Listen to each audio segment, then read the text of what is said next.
sa mga gustong papagawa ng gate. O, ganyan, no. Ayan.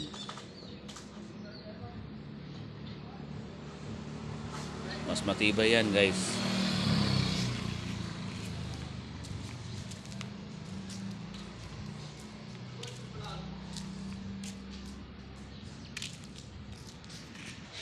O, mga ganitong gate.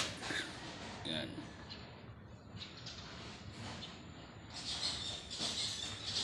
Mga ganyan mga gate. Kaya comment kayo guys, mga gusto magpapagawa dyan. Diyos ko po, marimar, umakyat na. Ewan ko ba't nasa akin yun? Ayan na. Ay mga tol, nakikita niyo yung mga kaya tol.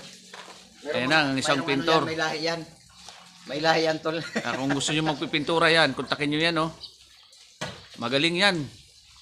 Sa akyatan, oh. Oh, naka number 4 pa.